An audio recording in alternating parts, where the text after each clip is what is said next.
Bonjour, chers choisis de Jésus, je vous souhaite une joyeuse fête de la Toussaint. Et comme d'habitude, comme chaque lundi, je suis très heureux de me retrouver parmi vous, avec vous. Et donc nous poursuivons ce programme que nous avons commencé depuis 5 semaines déjà. Dans le cadre de ce programme, je le répète, centré sur Galates 2:20, ce n'est plus moi qui vis, mais le Christ qui vit en moi. Nous avons abordé en partie 1 l'enjeu de vivre, Galates 2:20, à savoir celui de vivre dans une relation d'alliance perpétuelle avec le Christ Jésus. Dans la partie 2, nous avons découvert que notre productivité sur ce chemin se réalise en plongeant dans le Christ d'abord pour ressentir et comprendre par la suite. Dans la partie 3, nous avons découvert que notre motivation à cheminer vers Galates 2:20 se nourrit de la question de Jésus à la Samaritaine. « Donne-moi à boire ». Dans la partie 4, nous avons compris que ce chemin nous invite à accueillir un changement et que celui-ci est tout simplement la transformation de nos cœurs par le Père lui-même. Extraordinaire. Dans la partie 5, nous avons exploré le processus de transformation de notre cœur, justement. Avec cette parole de Jésus, nous demandons « Réponds-moi à toutes ces sollicitations ». Aujourd'hui, dans la partie 6, nous allons traiter de la question des valeurs, c'est-à-dire de l'état d'esprit dans lequel Jésus nous invite à cheminer avec lui. Voilà, un programme somme toute intéressant, je l'espère en tout cas. Enfin, moi, j'ai eu plaisir à le préparer. Alors, nous allons commencer par la question de l'adoration. Nous récitons le gloire au Père, le Notre Père, le gloire à Dieu. Nous voyons Jésus lui-même dans son évangile nous montrer sur qui il fixe continuellement son attention, comment il procède pour être toujours en conformité avec le Père, même en étant lui-même fils de Dieu. Il se laisse remplir des paroles et des œuvres de son Père pour être à son image et à sa ressemblance. Autrement dit, avoir les pensées semblables au Père et faire des œuvres semblables au Père. Ceci est la définition de l'adoration. Tu adoreras le Seigneur ton Dieu de tout ton cœur, de toute ton âme, de toute ta force, de tout ton esprit. Adorer, c'est avoir des pensées et des œuvres semblables au Père en tout lieu et en tout temps. Ainsi, Jésus nous a montré comment nous pouvions adorer en permanence Dieu le Père, où que nous soyons et quoi que nous fassions. Adorer Jésus dans le Saint-Sacrement, c'est se laisser remplir de Jésus lui-même pour qu'il puisse ajuster nos pensées et nos œuvres aux siennes et ainsi devenir progressivement semblable au Père, jusqu'à vivre pleinement dans le Christ Jésus et donc dans le Père. Voyons maintenant l'exemple de Jésus dans son humanité. En regardant Jésus à l'œuvre dans les évangiles, nous découvrons les valeurs qu'il a vécues et qu'il nous a transmises. Ces valeurs, ce sont les vertus. Passons-les en revue. Il a témoigné d'une foi pure, sans raisonner et sans discuter, ce que son Père lui demandait de dire et de faire pour aller jusqu'au bout de sa mission de Rédempteur. C'est dans cette foi que Jésus est allé puiser la lumière auprès de son Père pour accomplir pleinement et complètement sa mission. Il a témoigné d'une espérance, au-delà de toute espérance. Cette espérance que Jésus a mise dans son Père lui a donné l'énergie nécessaire et l'ardeur nécessaire pour aller conquérir les cœurs de toutes les créatures de Dieu, pour en faire des enfants de Dieu. Jésus a puisé dans cette espérance le courage nécessaire pour affronter tous les défis qu'il a rencontrés sur son chemin, depuis son incarnation jusqu'à son ascension. Grâce à cette vertu d'espérance, Jésus nous a témoigné de la manière dont il a exercé la vertu de persévérance jusqu'au terme de sa mission. Jésus à déployer ces deux vertus, de foi et d'espérance, sur le terrain, jour après jour, dans toutes ses occupations et jusque dans la vie quotidienne des gens, en allant vers eux et en se rendant disponible. Ce terrain où il a exercé ses vertus de foi et d'espérance est celui de la charité, celui de l'amour. Sans cette vertu, que seraient les vertus de foi et d'espérance? C'est grâce à cette vertu de charité que Jésus a pénétré partout dans la société et dans le cœur des gens pour y apporter la paix, la joie, le bonheur à ceux qui accueillaient son amour. Eh bien, c'est cette charité et cet amour qui l'ont conduit à guérir, à consoler, à bercer, à nourrir, à aimer, à protéger et à corriger. Et son amour et sa charité ont fait émerger chez certains l'envie de le suivre, l'envie de renoncer à tout pour lui, l'envie de lui faire confiance même jusqu'à accepter de souffrir et de devenir des martyrs pour son nom. Voilà les trois valeurs fondamentales sur lesquelles Jésus a mené sa mission. Ce sont ces valeurs qu'il a laissées à l'Église sous le vocable de vertu théologale, foi, espérance et charité. Quelles sont les conséquences directes résultant de la pratique des vertus théologales? Eh bien, j'aimerais attirer votre attention sur trois autres valeurs d'état qui me semblent découler de la pratique des trois vertus théologales et que l'on peut déceler dans le témoignage de Jésus. Jésus a tout accueilli de son Père dans un esprit de résignation volontaire et active, et non pas passive et forcée.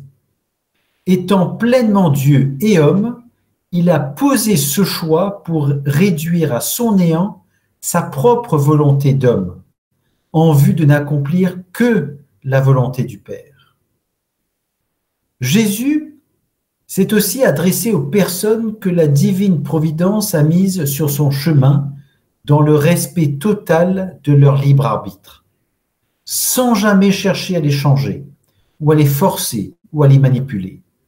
Alors que tout lui était possible, en tant que Dieu fait homme, il a fait le choix de l'humilité dans la foi, donnée à son Père, dans l'espérance que sa parole créatrice remplira sa mission avant que sa parole ne remonte vers le Père et dans son amour total, inconditionnel et irrévocable pour le salut de l'homme. Enfin, Jésus a fait le choix de l'obéissance absolue à son Père pour la réussite de sa mission en prenant sur lui tout ce que le Père a estimé nécessaire qu'il souffrit pour que la réparation soit complète et totale, et ainsi redonner au Père ses enfants, ses héritiers qu'il avait perdus au moment du péché originel. En résumé, ces trois valeurs d'état sont une résignation volontaire et active, l'humilité dans la foi en respectant pleinement le libre arbitre de toute personne, et l'obéissance absolue au Père qui se réalise en nous par sa divine volonté.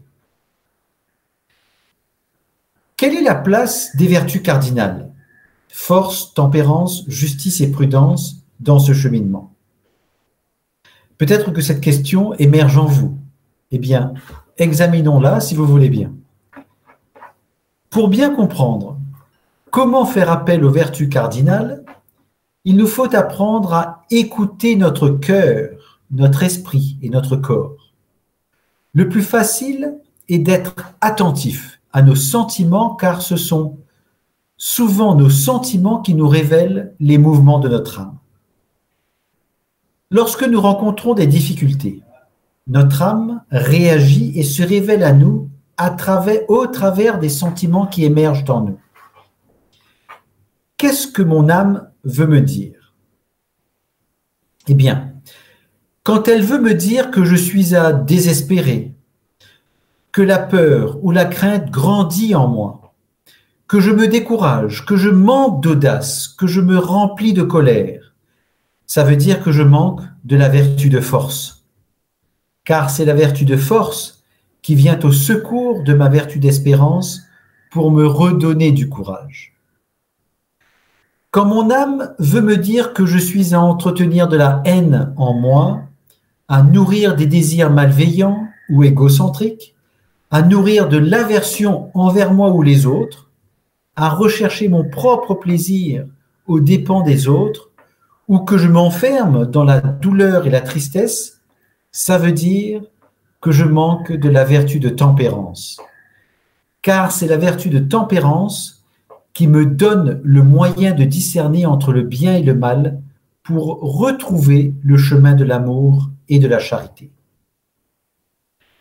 Quand mon âme veut me dire que je suis à prendre des décisions partiales pour servir mes intérêts, que je suis à favoriser certains aux dépens des autres, que je suis à juger les autres pour assouvir mon ego, que je suis à persuader ou à me considérer comme le sauveur ou comme la victime, ça veut dire que je manque de la vertu de justice. Car c'est la vertu de justice qui me redonne de la constance et de la fermeté dans le fait de donner à Dieu et aux autres ce qui leur est dû. Cette vertu de justice me remet sur les sentiers de la charité en apportant de la chaleur et de l'amour aux autres. Quand mon âme veut me dire que je suis à me laisser emprisonner par ma timidité ou ma peur du regard des autres, que je suis à dissimuler ou à tromper ou que je suis à choisir les mauvais moyens pour accomplir mon but, ça veut dire que je manque de la vertu de prudence. Car c'est la vertu de prudence qui me permet de m'appuyer sur ma capacité raisonnable à discerner ce qui est notre véritable bien en toutes circonstances et pour choisir les justes moyens de l'accomplir. Cette vertu de prudence rend droite toute action. En résumé, la vertu de force entretient la vertu d'espérance et donne le courage nécessaire. La vertu de tempérance ouvre les portes du discernement entre le bien et le mal en vue de la vertu de charité. La vertu de justice nourrit la constance et nous remet sur le sentier de la charité et de l'amour. Enfin, la vertu de prudence rend droite toutes nos actions. Examinons d'un peu plus près la vertu de justice, si vous voulez bien. J'aimerais revenir sur cette vertu de justice, qui est sans doute celle que l'on a, je crois, le plus de mal à cerner, bien que cette valeur nous habite. Eh bien, pour nous en convaincre, il nous suffit de regarder la manière dont nous réagissons en face d'une situation que nous voyons comme injuste. Cette vertu de justice englobe la vertu de constance ou la vertu de persévérance, la même chose. C'est cette constance ou persévérance qui nous indique si Dieu règne vraiment en nous. Quand nous manquons de fermeté dans l'épreuve, ou que notre fermeté est épisodique, avec des hauts et des bas, nous ne sommes plus en paix. Quand cette constance nous fait aussi défaut dans le bien, dans le travail, nous bloquons la grâce et ses effets en nous, autour de nous et à travers nous. Autrement dit, nous réduisons, nous limitons ou nous empêchons l'action de Jésus en nous. Dit autrement encore, plus nous serons fermes et constants dans le bien, l'épreuve et le travail, plus Jésus aura le champ libre en nous, autour de nous et à travers nous. Et plus nous serons remplis de ses grâces et donc de son amour, ce qui accélérera alors notre transformation en être d'amour. À présent, écoutons Jésus nous parler des vertus dans ses messages à Léandre. Message 16 du premier volume. Les vertus nous ont été données à notre baptême et pour les réactiver, il nous suffit de descendre dans notre cœur. Pour descendre dans nos profondeurs, Jésus nous invite à nous faire de plus en plus petits, en reconnaissant notre impuissance et nos limites. Dans ces profondeurs de notre cœur, nous retrouverons alors la vertu d'humilité et toutes les autres vertus que le Père a déposées lors de notre conception. Ce sont ces vertus qui doivent guider toutes nos actions et notre façon de penser, d'être et d'agir. Message 60 du premier volume. En donnant nos oui à tout ce que le Seigneur nous permet de vivre, sans chercher à savoir où il nous conduit, En accueillant son amour et en nous laissant transformer et maîtriser par lui, plusieurs attaches vont disparaître.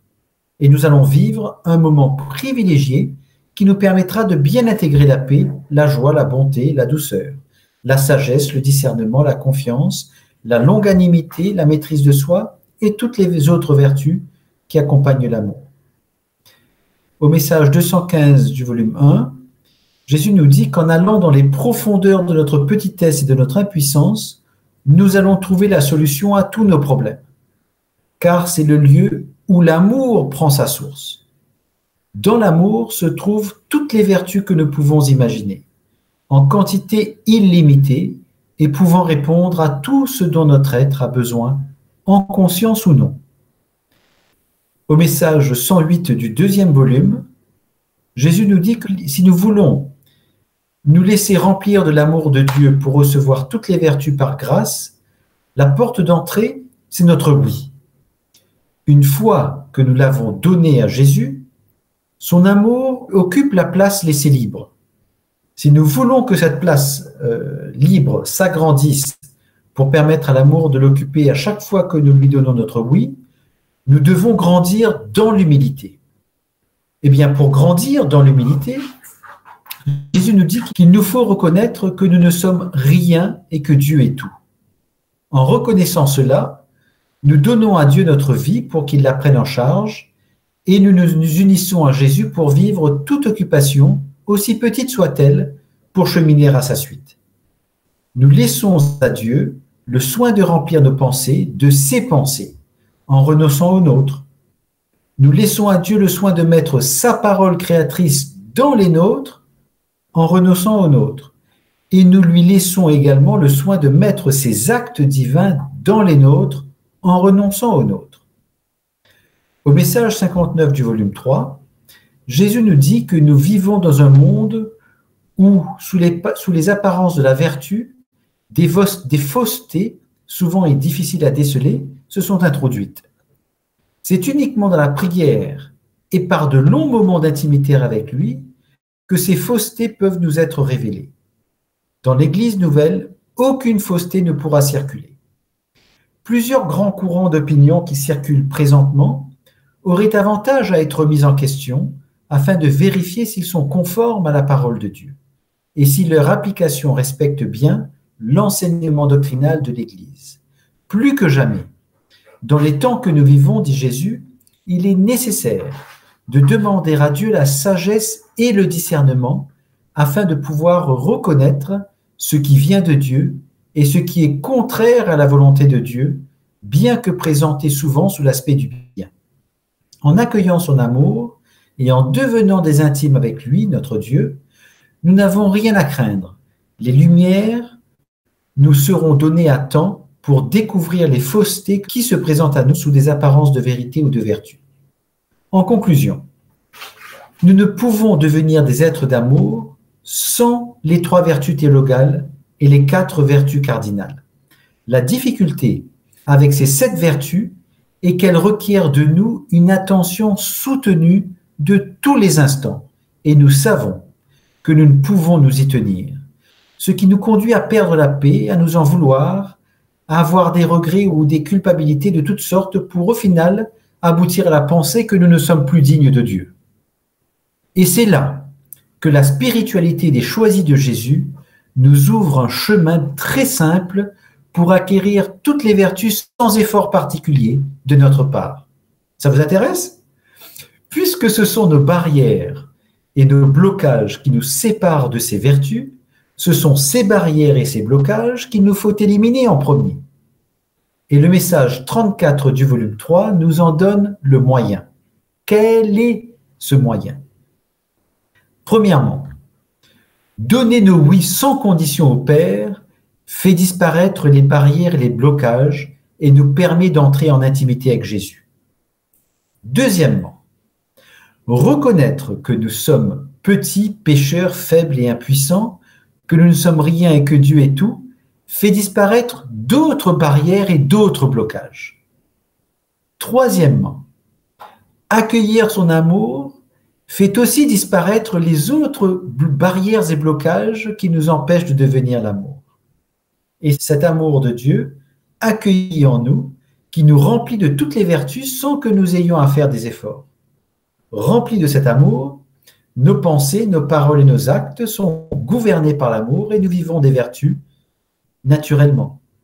N'est-ce pas extraordinaire? Eh bien, je vous propose de terminer cet enseignement par cette prière qui va s'afficher à votre écran. Et peut-être souhaitez-vous la réciter avec moi. Mais si c'est le cas, eh bien, nous allons le réciter ensemble. Je laisse, voilà, la prière apparaît. Alors, doux Père, parce que l'amour nous aime, nous étendons cette prière à toute l'humanité. Nous recevons ton baiser de paix. Bon, alors désolé, concernant Guy, ça l'a complètement gelé. Accueillons ton baiser de mère et médiatrice pour prendre nos souffrances et les offrir continuellement au Père, unies à celles de Jésus. Par tes mains, Maman Marie, nous recevons le baiser trinitaire de Dieu, c'est-à-dire l'amour du Père, l'intimité avec le Fils et l'accompagnement de l'Esprit Saint avec ses lumières. Amen. Comme vous pouvez le voir, cette prière est formulée de la manière où nous ne demandons rien, nous ne faisons que recevoir et accueillir. Eh bien, le Seigneur est là, il lui suffit que nous lui donnions nos oui pour qu'il nous donne tout ce qu'on veut. C'est tout simplement ça. Même pas besoin de demander, nous n'avons qu'à recevoir, accueillir. L'autre aspect aussi, c'est que dans cette prière, chacune des phrases de cette prière presque là sont retirées directement des 3 volumes de Pour le bonheur des miens, mais choisis Jésus. Voilà. Eh bien, écoutez, je vous remercie de votre écoute. Peut-être que nous pourrions passer quelques instants à regarder un peu vos commentaires, si c'est possible. Alors, Parent Alerte nous dit, alors je vais essayer de chercher aussi, voilà. Jésus, par son obéissance totale, est notre meilleur exemple. Car même aujourd'hui, il ne sait pas quand sera le moment de son retour. Humilité, obéissance. Merci, Parent Alerte, de nous, pour cette phrase, pour cette pensée. Oui, l'obéissance, c'est quelque chose peut-être que nous avons à pratiquer, à apprendre. Nous savons qu'aujourd'hui, nous cherchons beaucoup l'indépendance. Nous voulons être indépendants de tout, mais l'indépendance est souvent l'une des facettes de l'ego. Et donc, un blocage à l'obéissance. Voilà peut-être une petite réflexion que je vous partage. Merci. Louisa nous dit, alors Louisa, je vais chercher ton message, comme ça je vais voir tous les messages.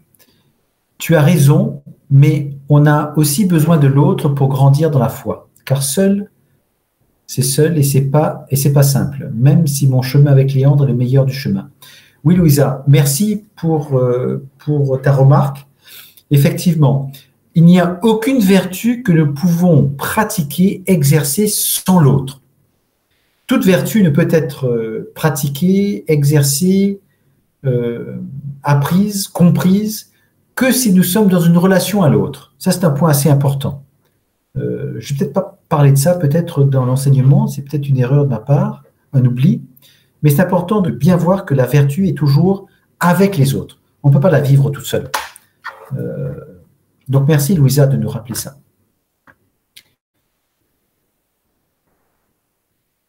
Alors, Sabah Karam nous dit « Que la paix du Seigneur Jésus soit avec vous. Bonne soirée. » Et avec vous aussi, Sabah Karam. Merci. Nous accueillons avec grâce cette prière. Merci.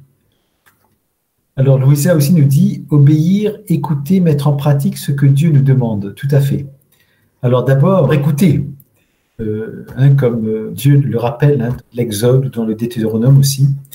Écoute Israël, écoutez. Écoutez pour savoir ce qu'il veut nous dire et donc quoi obéir. Donc c'est important, je crois. Voilà. Merci. Merci Louisa encore. Alors Serge nous dit, avec Dieu nous ferons des exploits. Ah. Eh bien nous ferons des exploits grâce à Dieu. Dieu va nous habiter et puis il va avec nous, en nous et par nous faire des exploits. C'est vraiment extraordinaire.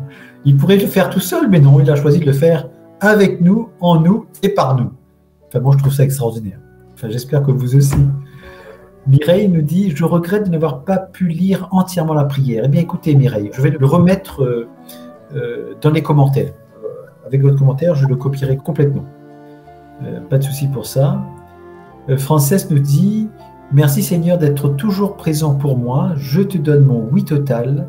Je me ferai toujours toute petite. Reste avec moi. » Merci Frances de nous rappeler l'importance de la petitesse et d'être toujours avec Jésus. Toujours, toujours, toujours. Et donc, enfin, moi j'aime bien utiliser une petite astuce pour me sentir toujours avec Jésus. C'est que je lui dis, écoute, Jésus, c'est toi qui veux faire ce live, eh bien, faisons-le ensemble. C'est toi qui veux aller dîner, eh bien, allons dîner ensemble. Voilà, moi j'aime bien cette petite astuce là, comme ça, moi ça m'aide beaucoup. Peut-être que ça peut vous aider aussi. Voilà. Alors, bonsoir Nicolette de La Réunion. Eh bien, notre île sœur. Moi, je suis actuellement à l'île Maurice. L'île de la Réunion est à quelques kilomètres seulement de l'île Maurice. Merci pour nos frères et sœurs de La Réunion d'être aussi présents. Voilà. Eh bien, écoutez, peut-être nous arrivons peut-être là aux 30 minutes. Là, je pense que je vais peut-être arrêter là.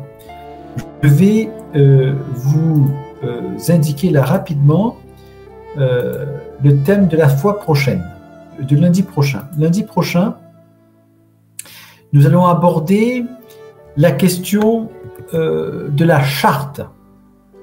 Quelle charte pourrions-nous rédiger ou adopter pour nous aider à cheminer sur ce chemin qui nous conduit à Galates 2:20? La question de la charte. Je développerai un peu plus cette thématique lundi prochain. En attendant, je vous souhaite de passer une bonne semaine. Pour ceux qui sont encore en pleine journée au Québec, eh bien, je vous souhaite une joyeuse Toussaint et une semaine peut-être sous l'angle de la vertu, sous l'angle des valeurs, celle de Dieu. Peut-être une semaine pour rentrer dans nos profondeurs et laisser éclater les vertus quand nous sommes en relation avec les autres. Voilà. Eh bien, écoutez, je vous souhaite encore une fois une bonne semaine et je vous dis à lundi prochain. Et n'oubliez pas, mercredi, jeudi et dimanche prochain, vous allez retrouver successivement Nancy mercredi, Léandre jeudi et Kevin dimanche. Voilà. Et on se retrouve lundi prochain. Merci.